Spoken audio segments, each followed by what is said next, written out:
Well, obviously, everything we do starts in our brain, and so if we have good mental health, that will affect us in other ways as well. So we'll have better physical health, we'll have better emotional health, as long as we're taking care of our mental health first.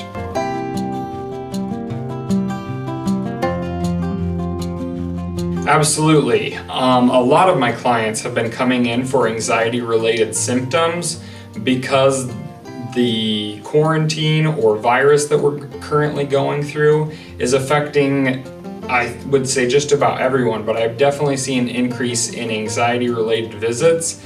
Some of the things that I tell individuals who come in and are struggling with anxiety is the importance of getting outside.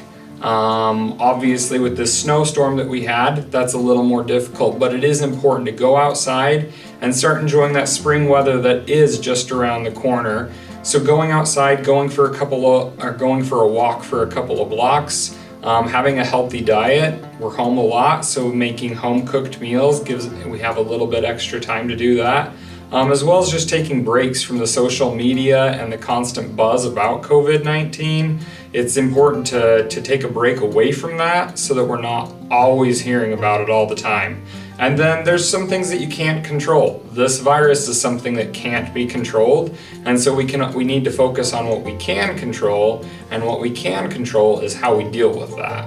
Other things that you can do is, it's a cliche, but just keeping a positive outlook and looking for the good.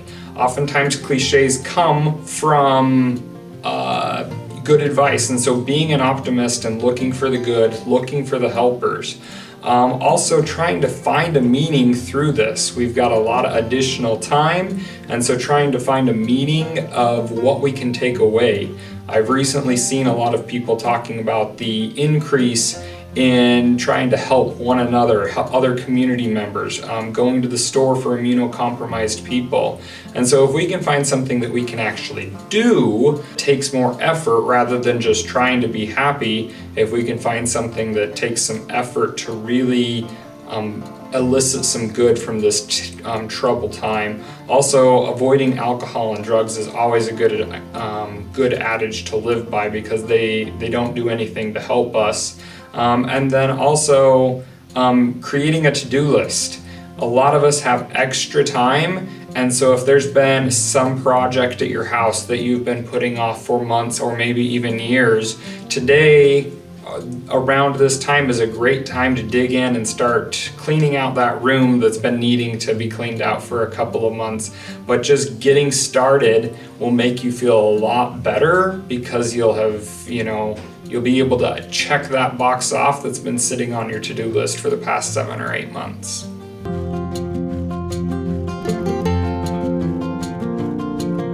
So our hospital recently started doing something called Telehealth.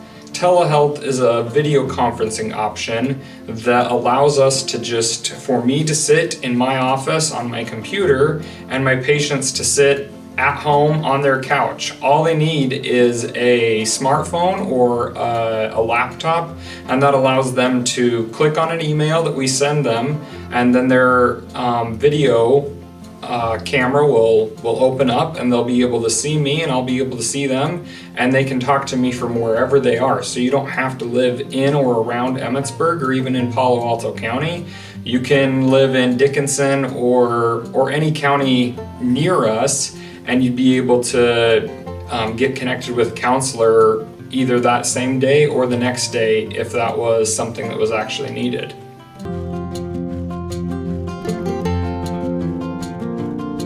We recently were awarded a grant for $725,000 to begin what's called medicated assisted treatment. And so a lot of people don't know this, but there are medications that you can take that help with the craving and the withdrawal from substances such as opiates, and also with alcohol. There's several medications that you can take, and they work in a way that it helps your body not crave, as well as helping your body heal from the effects of those substances. So you'd be able to see one of our medical providers, and they would prescribe you those medications, and then you'd see myself or one of our other counselors to be able to do the behavioral health treatment and therapy, so that you'd be able to work on learning some skills to adapt to a new, healthier way of living.